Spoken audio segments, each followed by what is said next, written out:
YouTube. This is Ryan and Oscar here. Hello. Yeah, we're just going to do a quick podcast on a quest we've recently both finished, the Grandmaster quest, Void Stares Back. Yay. Oscar has some information on the requirements here. We're just going to discuss that quickly. So, Oscar, could you please read out the requirements? I can. So, the only quest required is a Void Dance, which is the previous one in the series. You have to complete the Conquest tutorial, which is a unique thing for this quest, I'm pretty sure. That was obviously very easy. And then the skills, there's quite a lot of skills, as it is a Grandmaster. So, 78 attack, 70 construction, 70 crafting, 71 firemaking, 80 magic, 70 smithing, 78 strength, 55 summoning, and 10 defense. I'm just going to say which ones were the hardest for me. Probably 70 smithing and 80 magic and 70 crafting. Yeah. They were really hard because I got 80 magic quite early, but 70 smithing and 70 crafting were very expensive and they took me ages because I couldn't be bothered. Yeah, 70 smithing is mainly the time-consuming one. 80 magic you can sort of just get by doing the circus. It does give it a lot of XP now and then every time you do it. It's only once a week though, which is sort of troublesome if you're trying to get there fast. 70 crafting, yeah, that was expensive. I spent over like 2 mil on crafting just to get to the quest. Then I had to keep going for no matter quit. I mean, the rich Margaret, and that was just annoying. I hated that. Yes, that requirement. What's your crafting now, Oscar? It's still 70. It's still 76 because that I just got that for the rotten, and I haven't bothered to train it since. Oh, okay. Anyway, something I'd like to point out is I haven't been able to find any point in the quest where fire making has been used. I think it might have been used in one of the doors. I did this a while ago. Yeah, same, but... Yeah, I think it might have been in one of those puzzle rooms. I'm not... Those skills we used. And, I think... I'm not sure about the magic either, but, it might have been used for that puzzle where you, I think my requirement for wielding Karazi's sword, because that's a magic... it used to have a magic special. Yeah, Karazi's... discussing Karazi's sword, I think that's been overly nerfed now. Considering it used to be a slash weapon as well, it's now a stab, so it's not as useful for people who go out with a slash. So, that's just change. Yeah, it's. But I meant to tell you this earlier. Actually, Karazi's basically what I do is to find out like the sort of levels of weapons. So you'd automatically assume Karazi's were better than Whip because it's got 830 odd hit bonus or whatever, and then a Whip only has like 600. Yeah. But basically what I do is I get the attack bonus or whatever it is now in the AOC and divide it by the speed, and I get whatever number, and it seems to work quite well. So, and I've actually found that a Whip is very marginally better. Against things with lower defense. Okay. I think. So if we're going to go bossing with just these weapons, I think we'll bring the Karazi's, but for Slayer and so on, I think the Whip's best if it's a slash. Okay, so just for those out there who would consider between the two, if they have finished Void Stares Back, use the Whip. Or boss or something that you just stab as a weakness. But the point of the Karazi's, which I think is nerfed, is that the special is gone, so it's not as highly useful as it used to before. I mean... It was pretty much only used in PKing, that was its main use. Because if you lost it, it was a quest item, you could just go retrieve it again, and it was extremely powerful. So, apparently, it's the wiki, you have to pay 500k to retrieve it. Oh, that's a bit... I might just be a troll on the wiki, as it is a wiki. But it's... I don't know, it might be true. But in comparison to the Chaotix, do you think it was worth getting a rapier or a longsword, or keep that and get an offhand rapier or longsword? I'm going to get my Chaotix, as those of you... I think I mentioned it in the intro. I'm quite close to getting. I think what I'm going to do is get a rapier, even though I just got the Karazi's.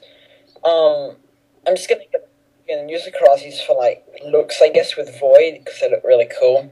Yeah. Although, I don't know. I might just end up getting an offhand long and rapier or something.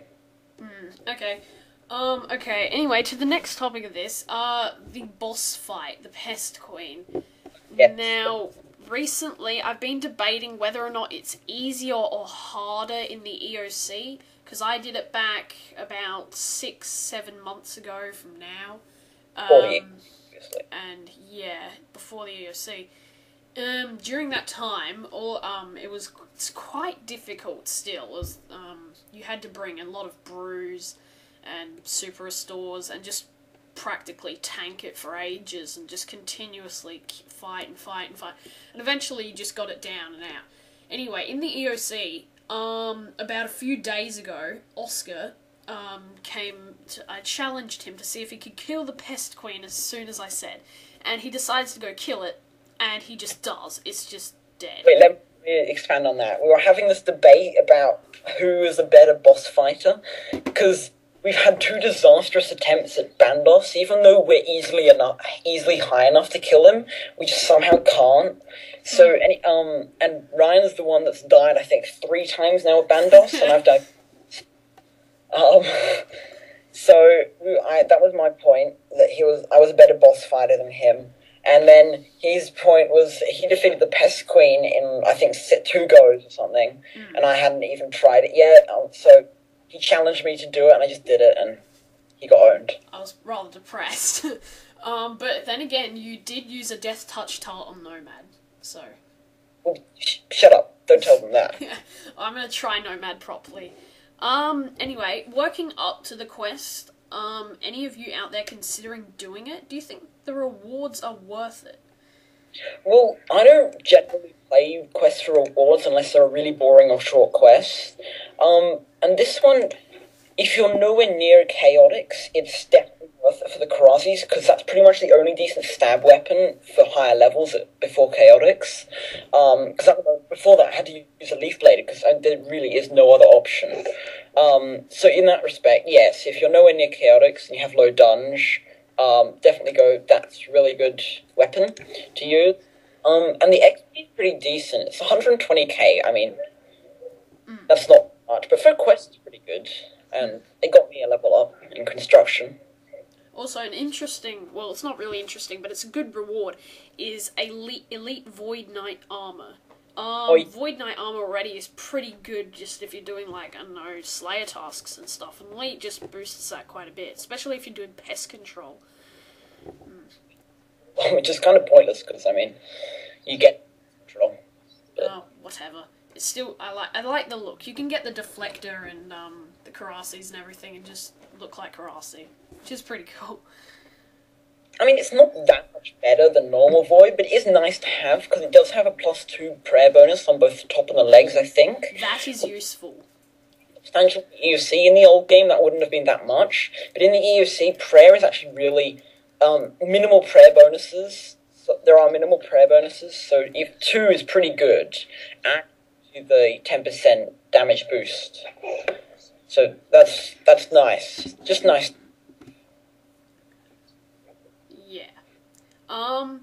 Another topic on this thing is, do you think the Void Stairs Back quest was a good quest or a boring quest? Well, I don't know who the mod that developed it. Anyone who knows, please post in the comments. But I think he or she did a really good job. Like, it was a fleshed out quest. I didn't enjoy it quite as much as What Gothic Sleeps, just because What Gothic Sleeps, it has people who've done every Grandmaster must agree it's either that or Ritual of the Majrat are the best Grandmasters, because they're just so long, they have good storyline and good rewards and everything. I do agree with that. When I attempted Void Stairs Back, I did expect it to be very long, but it turned out the actual quest before the boss fight was in the range of 20 minutes. So, for a Grandmaster, that is very short, and I expected the skills to be more laid out. But it was fun. It was worth doing. It was an enjoyable quest. But, I can't really compare it to much else, considering it's the only Grandmaster quest I have available to me at the time. That's the reason why I'm doing this and not another Grandmaster, because so when Ryan does another Grandmaster like What Gothic Sleeps, which is what he's going for at the moment, we'll do a podcast on that, since then we've both done it. He'll have just done it, so he could provide information, the things I've forgotten. And, oh, hang on, just going back to the boss fight for a sec, I really enjoyed it in the EOC. I mean, it was slightly annoying, because instead of the karate special attack, you have to use kick or backhand to stun it, and that doesn't always work, and then it just does it anyway, which is kind of a troll, and my mate kept back. Yeah. And anyway, just to conclude this podcast, while Gothic Sleeps isn't that far away from me now, the problem is just 65 farming. As you know, I hate farming, as I said in the intro. It's depressing that I have to train it, because it's just so lazy a skill, and I hate doing plants and just leaving them. It's just a waste of time, in my opinion. But I have started planting willows. Maple seeds are pretty expensive at the moment, so I haven't been bothered trying to get that, but my prize pendant of farming is also helping out. I'm not sure whether or not to do livid farming once I get 60, but if you have any tips or opinions on farming or livid farming, please post in the comments. I'd be greatly appreciated. And the final 2 requirements I have is also Summer's End and 270 quest points. So... quest points. I was going for that. That was when I did all the quests that no one ever does fun, like Edgar's Ruse and stuff. I hate Edgar's Ruse. That was random. But, I don't know. They give quest points. Whatever. Yeah. Anyway, that is pretty much the end of our podcast. Hopefully you can join us next time when we podcast on While Gothic Sleeps, once I've done it. My point of view will hopefully have changed considering the fact that I have completed it. And hope you enjoyed this. Bye. GG then.